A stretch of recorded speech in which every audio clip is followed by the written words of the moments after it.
കോളക്കമുണ്ടാക്കിയ ഷാരോൺ രാജ് വധക്കേസിൽ വിധി ഇന്ന്. നെയ്യാറ്റിങ്കര അഡീഷണൽ സെഷൻസ് കോടതിയാണ് വിധി പറയുക. പ്രണയബന്ധത്തിൽ നിന്ന് പിന്മാറാത്തതിന്റെ പേരിലാണ് പെൺസുഹൃത്തായ ഗ്രീഷ്മ ഷാരോണിനെ വീട്ടിൽ വിളിച്ചു വരുത്തി കീടനാശിനി കലർത്തിയ കഷായം നൽകി കൊലപ്പെടുത്തിയെന്നാണ് കേസ്. ഷാരോണിന് നീതി ലഭിക്കുമെന്ന പ്രതീക്ഷയിലാണ് കുടുംബം. അമൽ തേനമ്പറമ്പിലാണ് ഇപ്പോൾ നമ്മളോടൊപ്പം തത്സമയമുള്ളത്. അമൽ, ഒരു കേരളത്തെ നടുക്കിയ കോളിളക്കം സൃഷ്ടിച്ച കേസാണ്. പരമാവധി ശിക്ഷ എന്ന് കുടുംബാംഗങ്ങൾ പ്രതീക്ഷിക്കുന്നു. നേരത്തെ അമലിനോട് സംസാരിച്ചപ്പോൾ ഷാരോണിന്റെ പിതാവ് വിതുമ്പുന്നത് ഞങ്ങൾ ഇവിടെ നിന്ന് കണ്ടു. എന്താണ് അവരുടെ പ്രതീക്ഷ? എപ്പോഴാണ് ഈ കേസിലെ വിധി വരിക?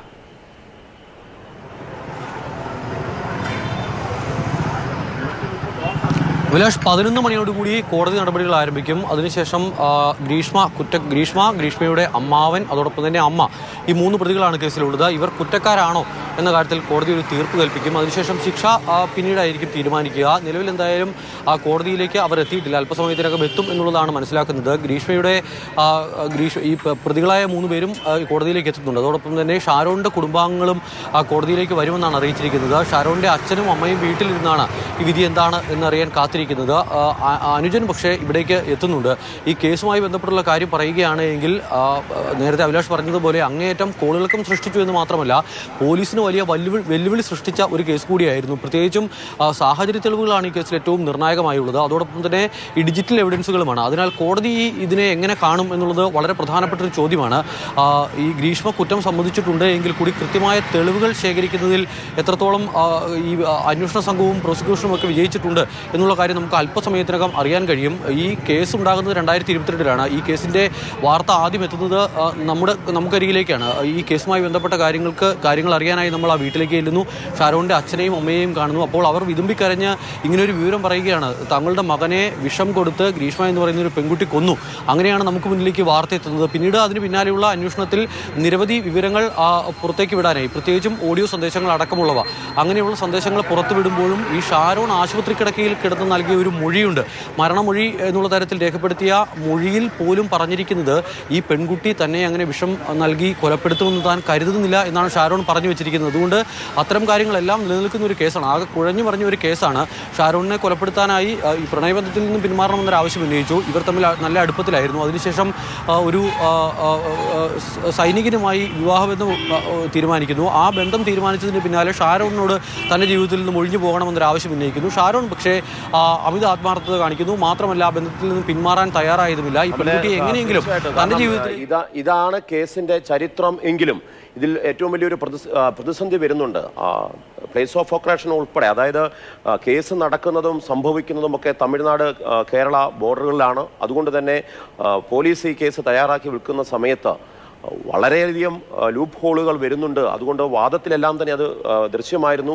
അതുകൊണ്ട് കൃത്യമായ ഒരു നിയമ നടപടി ഈ കേസിലുണ്ടാകുമോ എന്നുള്ള സംശയമുണ്ട്. അതോടൊപ്പം തന്നെ തെളിവെടുപ്പിനിടയിൽ പോലീസ് സ്റ്റേഷനിലേക്ക് എത്തുമ്പോൾ ഹാർപ്പിക്ക് കുടിച്ച് ആത്മഹത്യക്ക് ശ്രമിച്ചിട്ടുണ്ട് ഗ്രീഷ്മ. അത്തരം ദുരൂഹമായ സംഭവങ്ങൾ പലതും നമ്മൾ ഈ അന്വേഷണത്തിനിടയിലെല്ലാം കണ്ടിട്ടുണ്ട്. ഇപ്പോൾ കേസ് എത്തി നിൽക്കുമ്പോൾ അന്തിമവാദം ഈ മാസം പൂർത്തിയായി വിധിയിലേക്ക് എത്തുന്ന സമയത്ത് എത്രമാത്രം കോൺഫിഡൻറ്റിലാണ് ഇപ്പോൾ ഇവരുടെ അഭിഭാഷകനുള്ളത്? അതോടൊപ്പം തന്നെ നിയമവ്യവസ്ഥയുടെ ഏത് തരത്തിലുള്ള ഒരു ശിക്ഷയാണ് ഇപ്പോൾ പ്രതീക്ഷിക്കുന്ന ഈ വിചാരണ നടപടിക്കിടെ?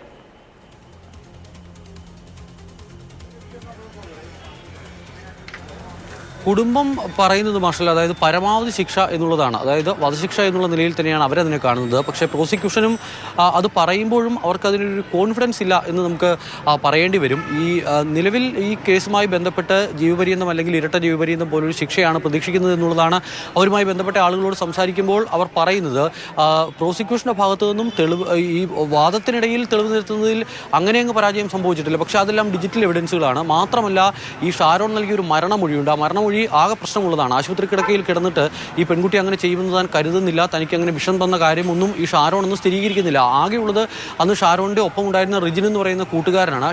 ഈ വീട്ടിൽ നിന്നും ഈ ഗ്രീഷ്മയുടെ വീട്ടിലേക്ക് ഷാരോണിനെ വിളിച്ചു വരുത്തിയാണ് ഈ കഷായം നൽകുന്നത്, കഷായത്തിൽ വിഷം കലർത്തി നൽകുന്നത്. അതിനു മുൻപ് ജ്യൂസിൽ വിഷം കലർത്തി നൽകാൻ ഈ ചില ഗുളികകളും മറ്റുമൊക്കെ പൊടിച്ചിട്ട് നൽകി കൊലപ്പെടുത്താനൊരു ശ്രമം നടന്നിരുന്നു. പക്ഷേ അന്ന് അത് വിജയിച്ചില്ല. അതിന് പിന്നാലെയാണ് വീട്ടിലേക്ക് വിളിച്ചു വരുത്തി ഈ കഷായത്തിൽ വിഷം കലക്കി നൽകുന്നത്. അന്ന് അത് കുടിക്കുകയും ചെയ്തു. അന്ന് അത് കുടിച്ച് പുറത്തിറങ്ങി പുറത്തിറങ്ങി വീടിന് പുറത്തേക്ക് ഇറങ്ങുമ്പോൾ തന്നെ ഷാരോൺ ഛർദ്ദിക്കുന്നത് കണ്ടു എന്ന് ഷാരോണിനൊപ്പം ഉണ്ടായിരുന്ന റിജിൻ നൽകിയ ഒരു മൊഴിയുണ്ട്. അങ്ങനെ ചില മൊഴികളുണ്ട്. 95 പേരെയാണ് ഈ കേസുമായി ബന്ധപ്പെട്ട് വിസ്തരിച്ചിരിക്കുന്നത്. നിരവധി 251 രേഖകളും മറ്റും കോടതിയിൽ ഇതുമായി ബന്ധപ്പെട്ട് ഹാജരാക്കിയിട്ടുണ്ട്. അതിൽ പലതും ഈ ഡിജിറ്റൽ എവിഡൻസ് ആണ്. പ്രത്യേകിച്ച് വളരെ വെല്ലുവിളി നിറഞ്ഞ ഒരു അന്വേഷണമായിരുന്നു പോലീസ് ആ സമയത്ത് നടത്തിയിട്ടുള്ളത് എന്ന് മാത്രമല്ല നിരവധി സാക്ഷികളെയൊക്കെ വിസ്തരിച്ചുവെങ്കിലും കൃത്യമായ ഒരു സാക്ഷി എന്ന് പറയുന്നത് പോലീസിന്റെ മുമ്പിൽ കിട്ടിയിട്ടില്ല എന്നുള്ളതാണ് ഈ കേസിന്റെ ഏറ്റവും പ്രധാനപ്പെട്ട സങ്കീർണമായ ഒരു കേസാണ്. അതുകൊണ്ട് നമുക്ക് കോടതി നടപടിക്രമങ്ങൾ വരുമ്പോൾ മാത്രമേ അക്കാര്യത്തിൽ ഒരു അന്തിമ തീർപ്പിലേക്ക് എത്താൻ കഴിയുകയുള്ളൂ.